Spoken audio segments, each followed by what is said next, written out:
How many of you ever considered if a crisis changes you? What I mean by when you go through something traumatic, are you changed? Now, this is a little bit early since the pandemic, but they've been starting to do studies to see who is impacted the most by the pandemic. And as of now, and like data's still coming in, this is all very new, and I think we'll know a lot more in 10 years. Right now, they feel the age that was most impacted by our pandemic was ages 18 through 29. And what they measured is that there was a lowering in the rate of conscientiousness and agreeableness amongst 18 to 29-year-olds. Let me define that. This usually means that they were less organized, less self-disciplined, and less responsible and hardworking. It hurt them. And in terms of agreeableness, it said that they lost a little empathy, they were less friendly, less compliant, and less trustworthy. Now, chances are that will all return, that will come back.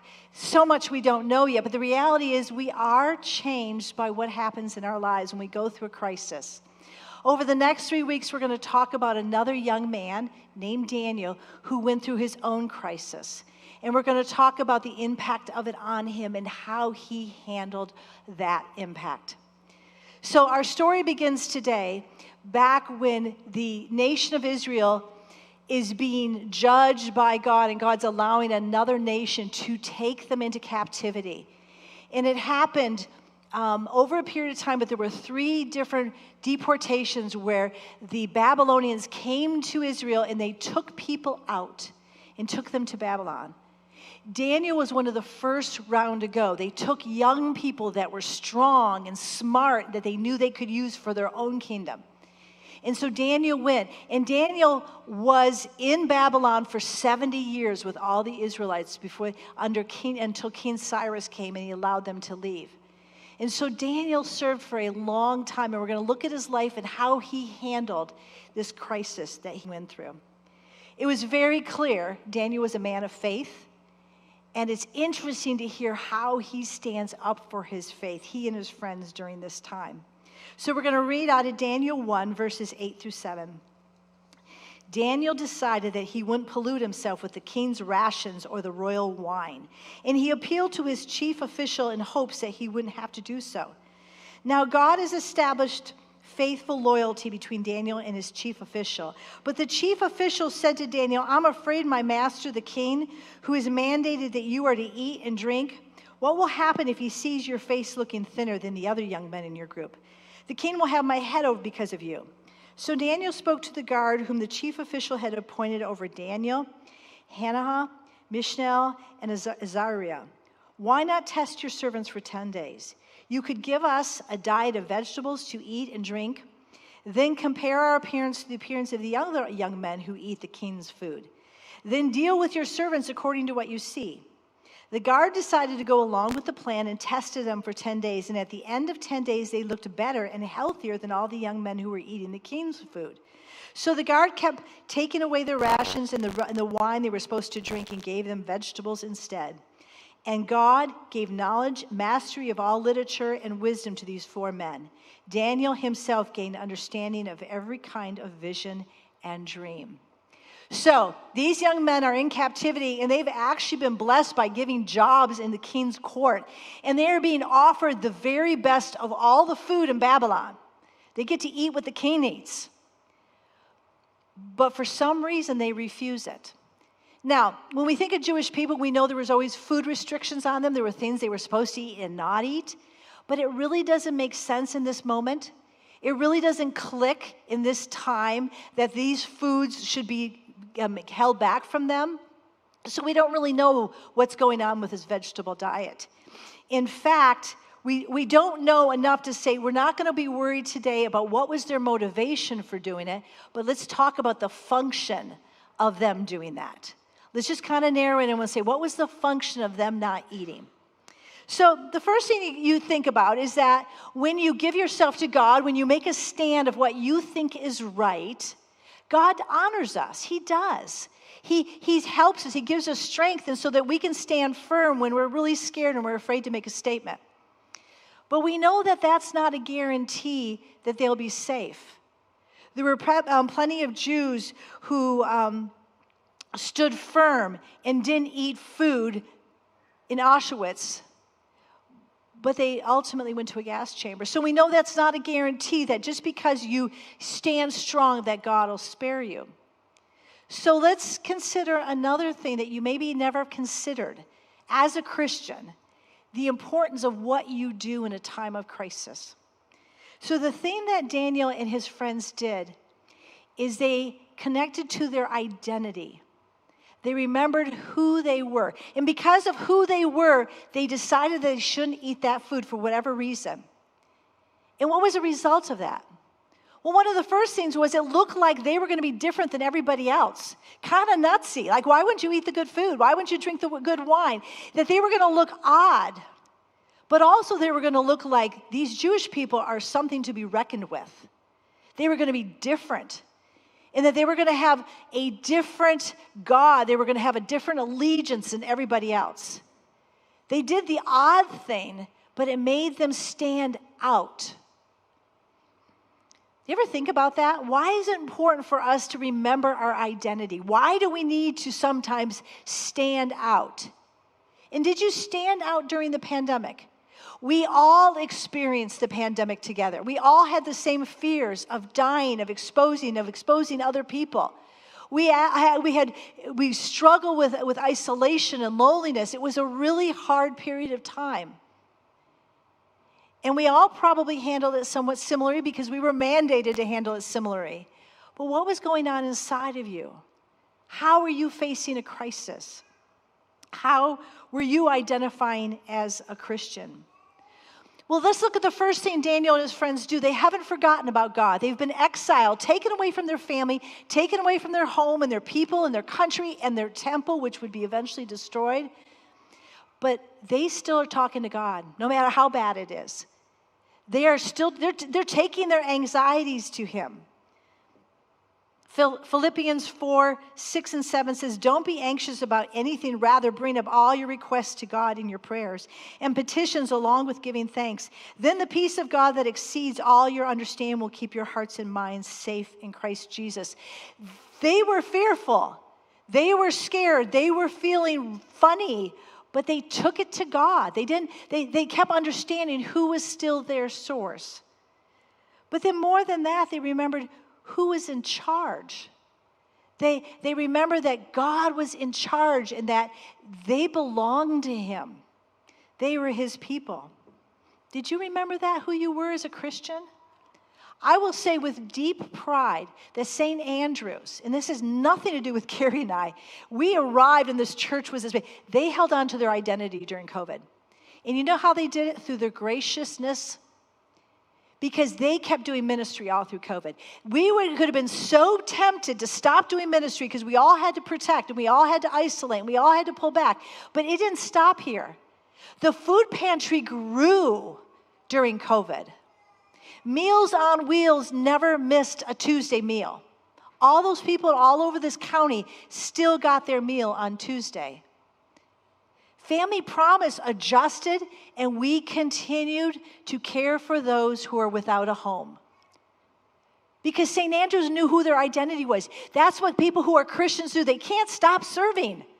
Even when they don't feel like it, even when they're tired, even when they feel like life is too hard, they don't stop serving because that's an identity. And that same identity extends to, they also keep forgiving, even when they don't want to forgive and someone doesn't deserve forgiveness. They keep extending mercy when people when they don't act like they deserve mercy. You see, that's what Christians do. It doesn't mean that you don't have bad days and you're not mad at people and you don't want to extend mercy. It means you keep doing it because it's your identity. And I believe that's what St. Andrew's does. 2 Corinthians 4:8-9 says, we are expecting all kinds of trouble, but we aren't crushed.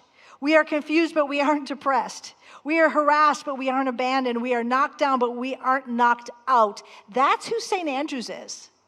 As followers of Jesus Christ, yeah, we've got issues in this world, but it doesn't stop us from being who God created us to be. Thirdly, Daniel and his friends took action. They made a stand. They said, not the rich food. We're going to be fine over here. We're going to be different than everybody. They took a stand. In Isaiah 43 says, when you pass through the waters, I will be with you. When you go through the rivers, they won't sweep over you.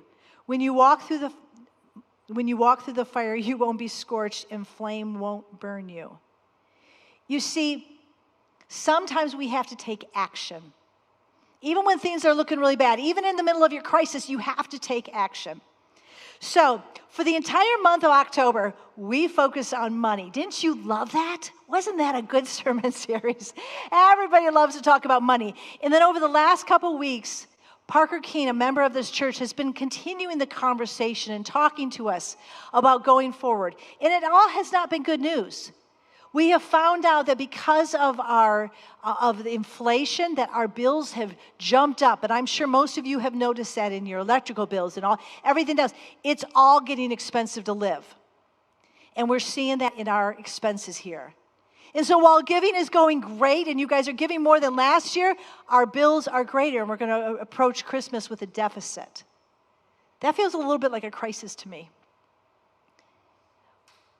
But what are we going to do? Well, I want you to know that there are committees who are full of people who love Jesus, who are prayerfully working on figuring out our budget for next year, on strategizing how are we going to go into a year that probably is going to bring us some inflation. It's going to be a tough year, but they're working on that prayerfully. They're talking to God about how do we handle the year coming in. And I promise you something really clearly. We're going to never stop remembering who we are. We're going to keep serving. Even when it gets really expensive, we're going to do ministry because that's the most important thing we do. We're going to act like Christians, and we're going to care for the poor, and we're going to help those who need it the most. Regardless, we won't stop. And then the third thing, we're going to take action. Today, you're going to hear about this in our stewardship final video, but when you leave, you're going to receive a pamphlet.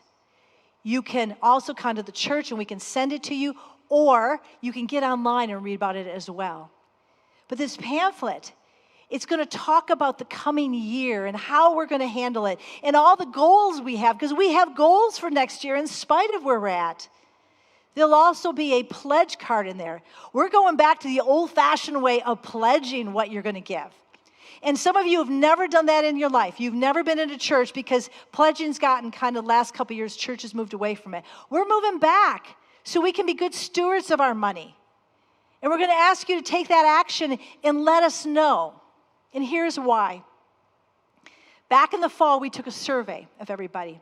And we asked them a lot of questions, and people really faithfully answered it. And this is what we learned. The people of St. Andrews want to go deeper in their faith and in their faith journey. They want to continue to worship God and draw closer to Him.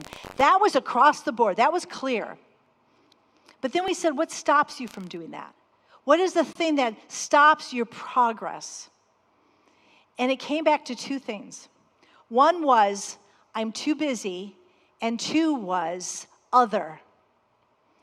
And what I mean by that is that those two answers was well over 50% of everybody. And we're not sure what other is. We tried to guess what other is, but I will just say other is probably other commitments, kids in sports. Whatever it is, it keeps you away from pursuing the things of God because it's life. Having to work on Sundays, whatever it is, other's a big number. And so between these two, a group took those and discerned what would be our theme for the next year. And he will talk about this. Parker will talk about this in our next stewardship thing. But our theme for the coming year is finding God in an overwhelming world. Because what we've realized is that we move through our crisis, it's still overwhelming. It still feels too hard. And so we have created a list. And when you look at your packet and when you actually sit down and read it and look at both sides of every sheet, it actually lists ways that we're going to try to help you with this overwhelming world find God. We've come up with a list because we believe we don't stop just because we're in a crisis, because who we are. I hope you'll take a moment to really read that, both sides, because there's a place where you need to fill it in and tell us what is your prayer concern for this coming year. And then on the 20th, you're going to return it. There's an envelope in there, and you're going to put your pledge card in there. And on the other side of your pledge card is where you put down your prayer request. And you're going to return it to us so that we can be praying for you throughout the year. 23 is going to be a good year by God's grace. We're going to remember who we are. And God's going to be faithful, and we will continue to take action to serve people. I want to end with this final verse in Daniel. It's a great verse because this is the end of the story. This is how it all ends, so we got to hear the ending. When the time came to review the young men as the king had ordered, the chief official brought them before Nebuchadnezzar. When the king spoke with them, he found no one as good as Daniel, Hananiah, Mishael, and Isaiah. So they took their place in the king's service. And whenever the king consulted them about any aspect of wisdom and understanding, he found them head and shoulders above all the dream interpreters and enchanters in his entire kingdom. And Daniel stayed in the king's service until the first year of King Cyrus. God is faithful. We can trust him. He's going to be with us. And St. Andrews will continue to march forward to do the ministry of Jesus Christ. In the name of the Father, the Son, and the Holy Spirit. Amen.